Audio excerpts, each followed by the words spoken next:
Hey y'all, really quickly, spread the word, send this everyone you know.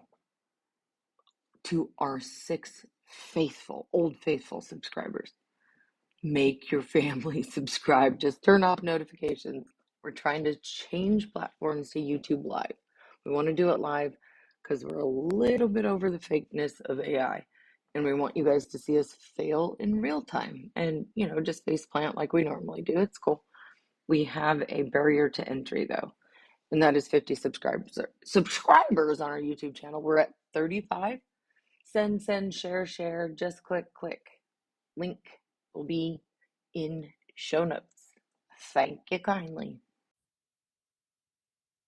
Good morning, Liz. Good morning, Rachel. What are you doing? I've been up since 4:30 a.m. and I went to bed super late. And I was like, I'm sleeping till 6 a.m. And at about 4:25, I heard Randy up and I was like, fuck. Because once I wake up, I'm like up. So I have got so much stuff done this morning. It's unbelievable. But yeah, I've been up for a long time. So, but yeah, that's how my morning's been. Lovely. How's yours? Barely getting started? Yeah, I've been up for a little bit, but I had to go through my morning routine. Uh don't but I had to do this, which I'm putting in the mail today because I totally forgot. I didn't forget, but who is out of town. Out of town. Yeah. Yes. So, No, I thought the exact same thing. So I've kind of put it off, but yeah, Yeah. I need to mail as well. My mother's birthday card. Shh. So I did that and then I had a coffee. I needed another cup this morning. I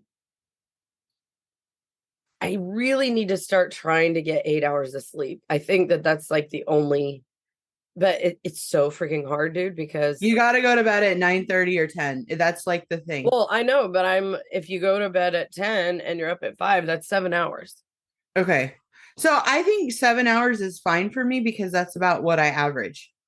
Well, but I get in bed and I don't go to sleep until Oh. 10:30, and then usually I wake up before my alarm. I mean, that's pretty typical for me, but anyway. Well, I wake up if I hear something or if I see the sun or just my body wakes up, but it's very bizarre. If a pin drops. I do set an alarm, but generally don't need it. So yeah, it is what it is. Same. So, but I have to do my coffee. I have to do my Duolingo. Oh yeah. See, I sometimes do that when I'm in bed because I've forgotten. Randy gets so annoyed when I'm trying to like do Spanish stuff laying in bed. I'm like, literally, I just need 3 minutes. Well, you could turn off the sound and the, playback. Yes, I can, but I'm terrible at spelling these words, and so I get incorrections. And I don't have the unlimited plan. I just have the basic where it's free. And so I don't if you get too many mistakes, you can't finish. And then, so I have to finish. So anyway, I spell and the reason I misspell on Duolingo is because my fat fingers touch the wrong buttons because I know how it's spelled. But when I'm typing it out, it's misspelled and then it gets it wrong and it makes me very angry. So there's a really easy way to fix that. On your keypad, add a Spanish keyboard. I know, and it keeps popping up to do that, and then I ignore it, and I probably need to do that. It's very easy to do, and then it will spell check correct for you, and then you get less mistakes. So it's and then I probably need to do that. All you do is switch. It's funny because I keep mine on Spanish all the time now. So I do. So then I'm like, if I'm typing up an email, like to someone on campus and I'm typing in English, it corrects every single word is wrong. Like it like it pops up and it tells me that like every single word is misspelled because I'm typing in English, but the Spanish is keyboard. So I just keep it on Spanish all the time. And it doesn't really, I mean, if I do need to spell check something, I'll switch over, but it's fairly easy to do. In the bottom of the keyboard, there's like the microphone on the bottom right. And then on the bottom left, when you install the keyboard, there's a little globe. And then that changes it from Spanish to English immediately. It's really I'll easy. do that at some point. But yeah. So I'm on a 45-day streak. Okay. I want to point out you're on much further. I'm almost to 900 days. Yeah. I want to point out that we just like someone listening out there just got like the biggest tip of their life right there. They're like, oh my God. Well, that's good. No. Okay, so you did your Duolingo and coffee. I went and cleaned, and then I went to Walmart and stocked up some stuff for the food truck. Had coffee, of course, and then came home and went in the food truck and put everything away. Came inside. Morgan's. She doesn't get so mad, but roommate two's baby shower is Saturday, and so I've been doing some stuff for that, and I have to bake no-bake cookies, which I guess I'm not baking them, I'm cooking them.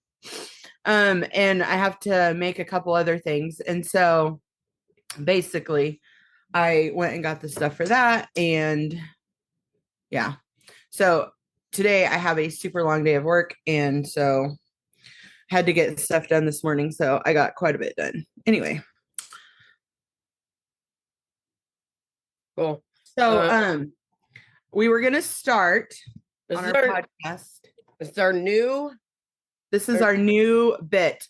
So we are gonna start. So, we're raised in a cult-ish. We're raised in a religious cult. I've been listening to another podcast that is about cults, and definitely ours fits that definition. But anyway, so there's all these words that people look at and they go, oh, I know what that means. Well, in our cult, it means totally different things than like everyone would imagine. So like by way of definition. So I did some research on this word we're going to use today, which is modesty. Well, modesty is a word, but I think the bit or the segment we're going to be calling Define This. Yes. Because define this. So in terms of verbal languaging, we have to be clear. And to be clear, it was a cult by any definition of the term cult by anyone. I've had people tell me that was not a cult. And I'm like, okay, let's get into the actual definition and let's get into the mind control. Like all of the things that a cult does. This was definitely a cult. Well, and we have come up against this before, right? And even in terms of like, our readers and our editor for the book, right? And from what research I've done online too, in terms of, and it particularly global organizations that are like watchdog groups for these things. So there is a global organization that actually is responsible for and monitors and checks particular organizations that they identify as being cult-like or have characteristics of a cult in their beliefs and their tenets. And by every single definition, even of their terms, if you go to the Webster's Dictionary, even cross-culturally, if you look at different cultures across the globe, by any stretch of the imagination, yes, every single definition, check the box. We were raised in a cult. So Yes. I have no problem defending that term by anyone's I don't either. definition. And like some people you can argue with, and they're just gonna like people that are in a religious organization now that may be cult like, Right. they're gonna argue to the death with you. But and I'll sit there and argue with you because I know what it is we were raised in, and Yeah. I do know the definition of a cult, and I do know what characteristics a cult has. And so essentially it was a cult. Yes. And so, yes, I can go around and around, but there's some people you can't change their mind, and that's Sure. their decision. And you Yes. know what I mean? Blinders. When you're in a cult, you don't acknowledge it. Oh, no. And that is part of. There are some that are open and out there. Obviously, there's been some, and people have known, but in general, you don't know you're in a cult. You think you're doing something great. And that is also in line with being a cult, is that you don't realize it. And also, you know, most cults do not start out to be cults. Most. Right. They turn into something that they were not, and they become that way. So it doesn't necessarily mean that you're wrong in thinking that you're not. It's just that that's also a characteristic of being in a cult, is you don't even freaking realize it until it's too late. Yes. Yeah. Or until you're on the outside looking in going, what the crap did I just experience? And holy crap, they did that. And holy crap, I did this. But you get so brainwashed and trained. That is their MO, to train you to believe that that is the way. Yes. So define this. You picked the word this week, Liz. I did pick the word, and it was modesty, because there's been so many scenarios where this has been used lately, where someone's like, it's not modest or whatever. So the Webster, I don't know if this is the Webster, this is the Googled definition of modesty. It says it's a noun, the quality or state of being unassuming or moderate in the estimation of one's abilities. With typical modesty, this is an example, he insisted on sharing the credit with others. So that you go, okay, well, that doesn't make sense. So then I went a little bit deeper and I said, okay, so definitely, you know, modest is like moderation, whatever, modesty. But then I said, what is modesty in a woman? Okay. And then it says modesty in a woman is an attitude of humility and decency in dress, grooming, language, and behavior. Wow. Okay. So can we just take a step back and go, once you add a female to it, it does what I know. now? I know, right? So I couldn't find one for male. Which is hysterical. That is dress, typical. Grooming, language, and behavior, an attitude of humility and decency. You got to put the attitude in there. So I mean, you could get like super involved with that. So like, what is decency in dress? You know what I mean? Like, let's go. So we were told our entire growing up, you have to dress modest. You have to be a modest woman. You know, all these things, which their idea of modesty, so different. Like anybody out in the normal world, you know, what they think is modest. This was like to the 10th degree. Well, so let's look at that a little bit closer though. When I was just basically going through in my head, you know, how do we define this to a, you know, someone who hasn't grown up in a religious organization of any kind, or really doesn't understand it. But then I go, okay, well, look at Iran right now, right, with headscarves, right? Because in terms of Old Testament modesty, right? So in the, let's say, Anglo-Christian biblical definition, a woman's hair is her covering, meaning she should not show her neck or her ears. So the hair would be covering the ears, which and we were taught. Right. So, but then if you go to like Iran right now, where the women are burning their headscarves and stuff and getting killed for it, right? In the Muslim tradition, right, and in many Islamic traditions, right, religious or sects and organizations, the headscarf, right? The hijab, right?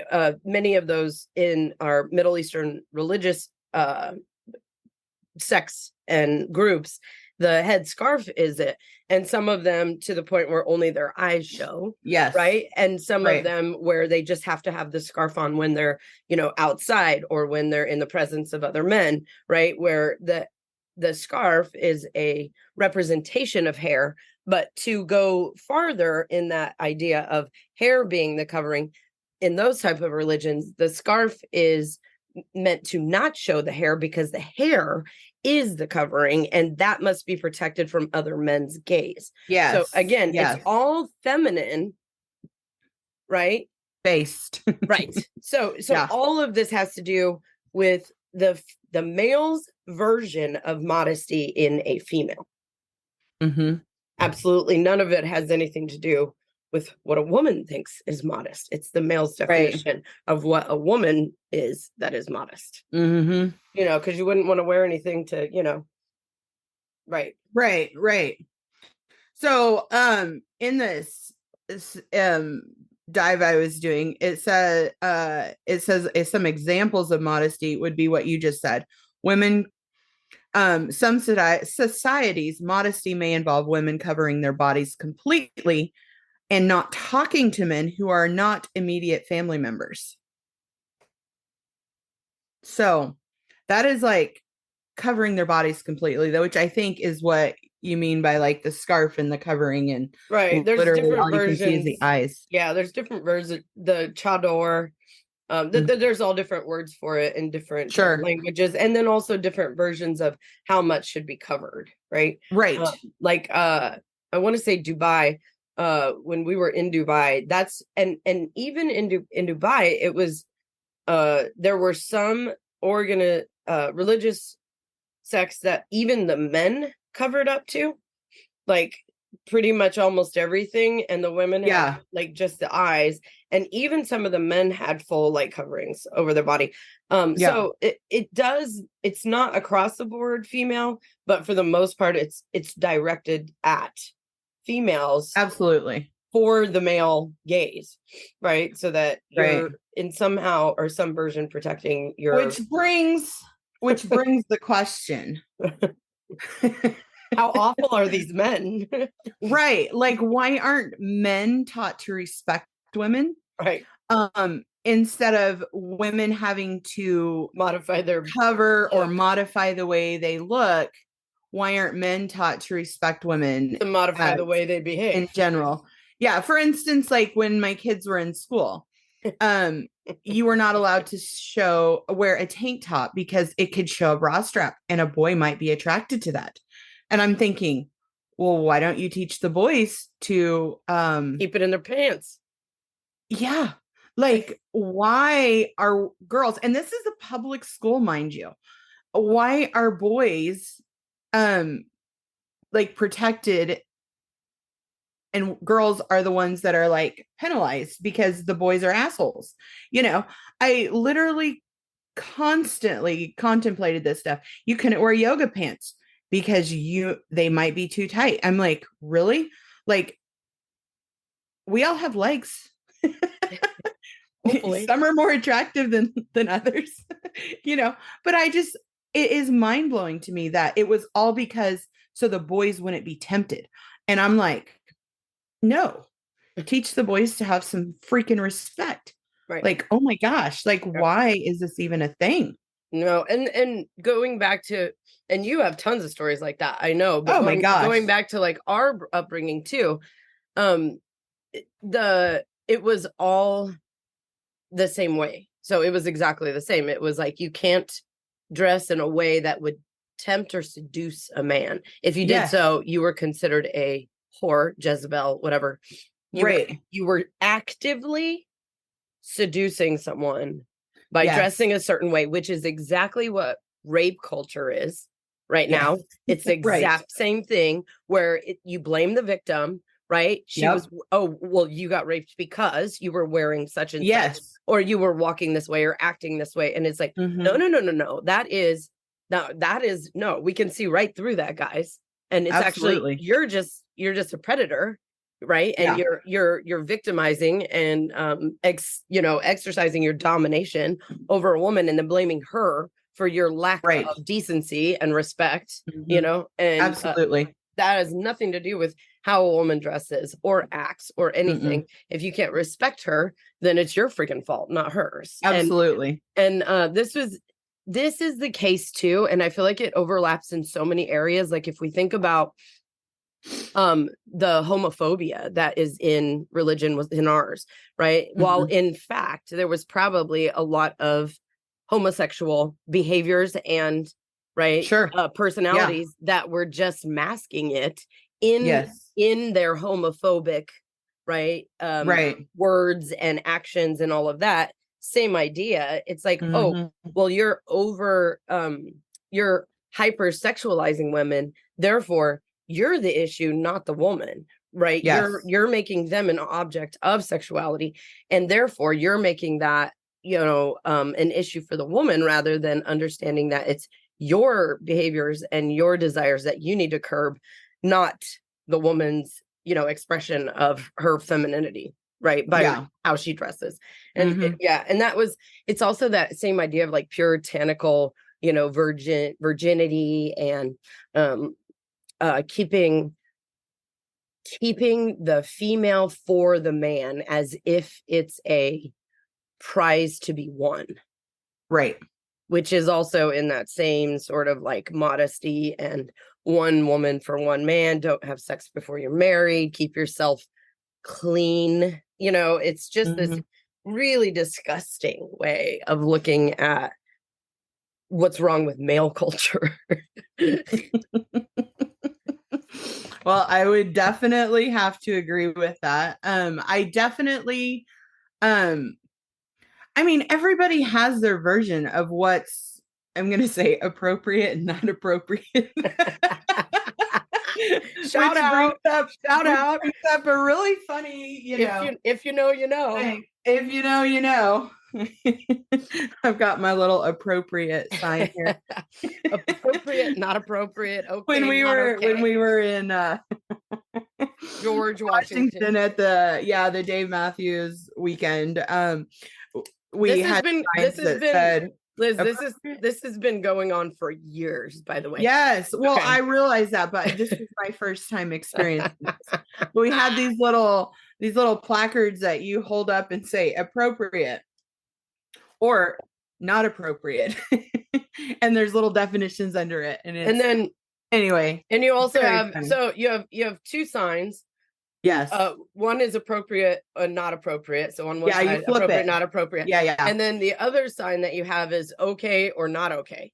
Yes. So you can have any combination of those. And 9 times out of 10, somebody will say something and everybody will hold up, not appropriate, but also okay. Right. So yes, or not okay, but appropriate. Right. Not okay. Appropriate. Anyway. Yeah. Yeah. So yes. But anyway, so everybody's definition of appropriate is different, Yep. Raising girls was so challenging because there's like this line where you want them to feel comfortable and you want them to dress where they are confident, comfortable with themselves, and they feel good about themselves and things like this. Shopping for teenage girls, super hard, especially in the school, they were in, you're like trying to find stuff. Like you couldn't wear a pair of jeans with holes in them because that was inappropriate or wasn't modest. It's so strange that they went to a public school and it was that I know, it really is very, very strange. I mean, they can wear jeans at least. Yeah. Versus us, no pants. Roommate 4's school never had any of those things. I believe when she went to Catholic school briefly, and that was uniforms, right? That was super easy, man, because it was just you throw on a uniform, which I absolutely think is the only way we should be doing this. And I think it just relieves so much stress about mostly on the kids parents, for class, because if their kid's not wearing the most version of their Yeezys or whatever, then it's a class thing. And I just think that is inappropriate. I think what is much more appropriate is if, every school just requires uniforms. And I think that's absolutely genius. I think it's the way it should be everywhere. It teaches them respect. It teaches them that they can't judge each other by what they wear. It teaches so many things, and, give them a variety so they can style it, a little, shorts, pants, skirts, whatever. But also, don't put the stress on the parents to like have to keep up with the Joneses and, societal norms for, the latest and greatest fashion trends and yada, yada. And it just takes out the grunt work of both the parent and the students and all that. And it makes it a different environment, I think. But after that rant, roommate number 4, at her, I want to say it was at her middle school. And this was the only weird rule. And I took this to the administration because I was like, okay, check this out. So they wanted the girls, and this rule did not last long. And I don't think it was just me that protested it. I think it was a bunch of parents that when they wore a pair of shorts, they didn't want the girls' butt cheeks hanging out, basically because the trend at the time was like really high-waisted shorts where, Daisy Dukes. Yeah, the little smiley face kind of falls out the back of their pants or their shorts when they walk. And I was like, whatever, let them show their ass. I don't care. It's hilarious. So, they had this dumb rule that like, if the girls stood up, that their shorts, their fingertips that's the length of their shorts if they held their arms by their side. So their shorts couldn't be shorter than where their fingertips landed. Well, keep in mind, roommate number 4 has the world's longest legs, accompanied by the world's shortest torso. So her arms like basically go below her knees almost when she stands because she doesn't have a torso. So her arms look like they're, ape arms, which they're really not. They're quite proportional, but because she has such a short torso waist so small and such long legs that she would have to be wearing like below the knee shorts all the time. And so I took this up with administration because I was like, this is ridiculous. I can't even find a pair of shorts that long. A, B, this is an absolutely, a completely asinine rule. There's no reason, like everybody is not built the same.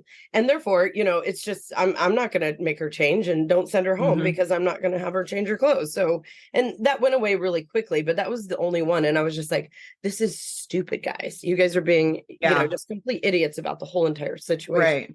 Like, let them wear what they want to wear, and be, if you're not going to enforce,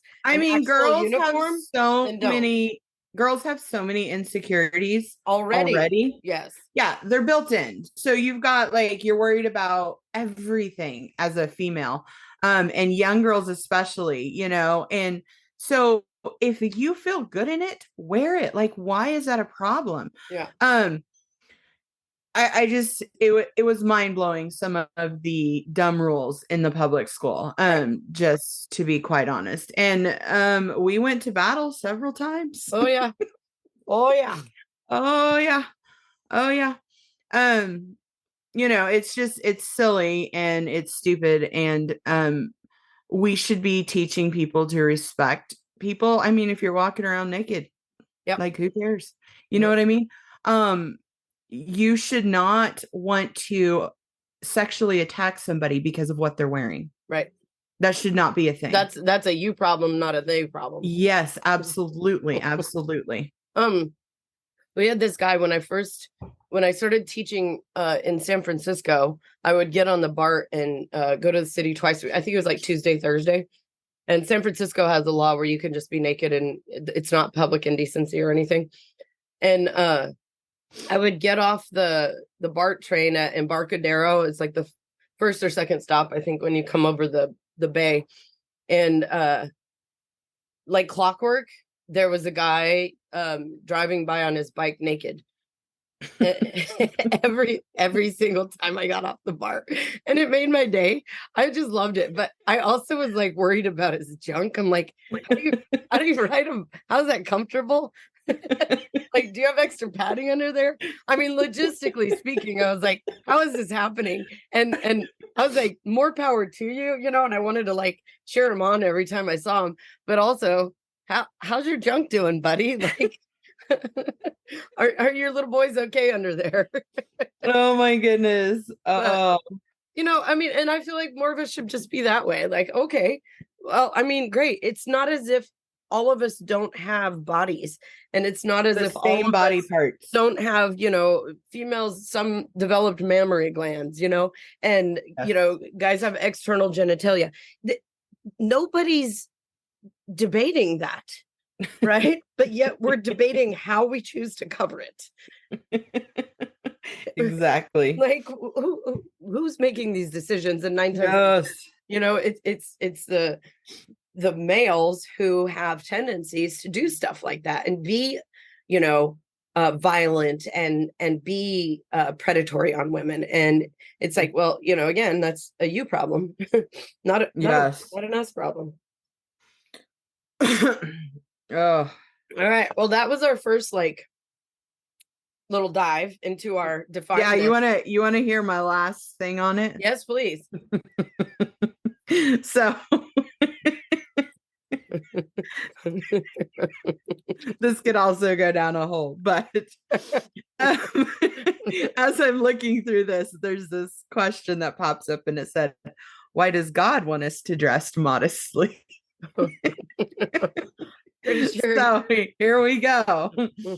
We cover up out of respect for him, the gospel, other people, and out of respect for who he made us to be, which is bizarro, number one. Also false. God ordained, listen to this, God ordained clothes to cover and not draw attention to our naked skin. Our clothing is supposed to tell the truth about the gospel. It shows the world that Jesus covers our shame and makes us decent. Sponsored by Joanne Fabrics. Oh my God, don't put that on them. Well, do you know what I mean? Like, who are they advertising for? Like the sewing industry? I don't know, but I literally died laughing over this. Because I'm like, God ordained clothes? No, pretty sure. No. He made us naked. Didn't happen. I mean, this is just somebody's writings. Do you know what I mean? It's not. if that were the case, then babies would come out fully clothed. Exactly. I mean, and you go and come into the world naked, you leave naked, you have nothing. Yes. We're all just humans. And balls of flesh. Oh my gosh, we are bundles of That'd be a great band name. Balls of Flesh. That'd be a great band name. Balls of Flesh.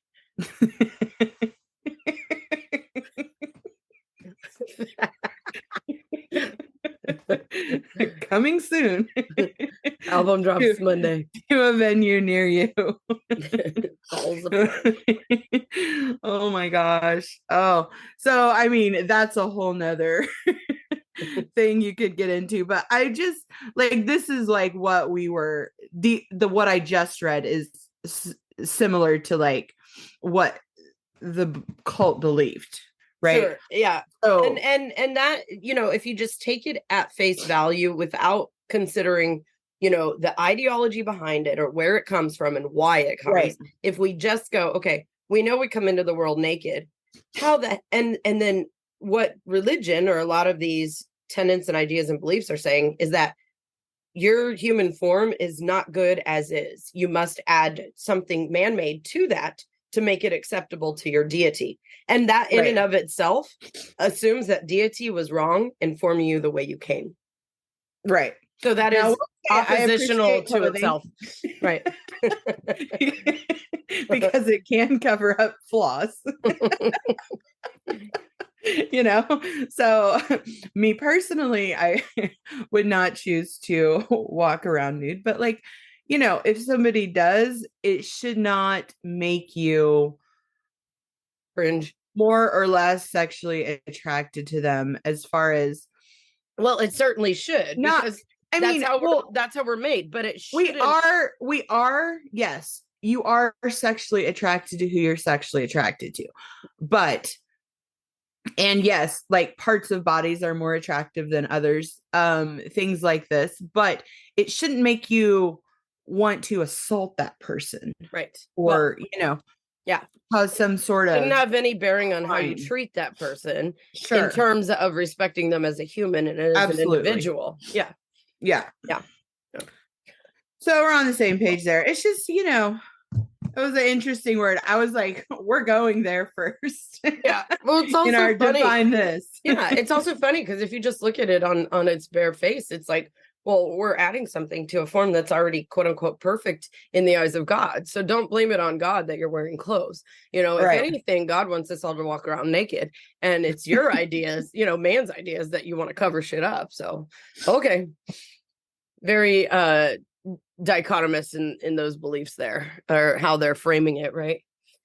Very interesting for Yeah. sure. All right, dear. I think we're about done here. I know. Still looking for musicians if you're interested. Our artwork is on the way. Yes. Yeah. Almost done. Almost done. Yeah. The word that we were struggling with is now going to be dripping in blood. Which is fantastic in and of Which itself. I love. Yes. So it fits it perfectly. So anyway, yeah. Yep. Artwork's almost done though. So that will be uploaded with our podcast. Yes. Not this week, but probably maybe next week. We'll see. Yeah. And we need to do a little campaign to get people to share. So, you know, we're working on trying to monetize so we can get a little bit more traction here. If you have the chance or the opportunity, get those thumbs working, type us a review, let your friends know. Even if you don't think they'd be interested, just share if you have time to. We'd really appreciate it. Yes. Yeah. Yes. All right. Thanks for listening. Have a great day, Liz. All right. Bye. Bye. In 1998, I was the whistleblower in a massive pedophilia case involving the Independent Fundamental Baptist Church, Cornerstone Baptist Church in Colorado Springs, Colorado.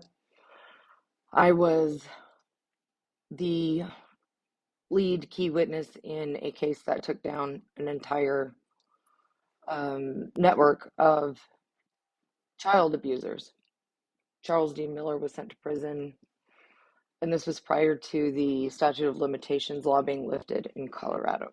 In fact, shortly thereafter, it was lifted, and he would have gotten life in prison. My sister and I wrote a book about what it was like growing up in the cult. We're looking for publishers. We are going to self-publish, but we need your help. If you know of anyone, hit us up.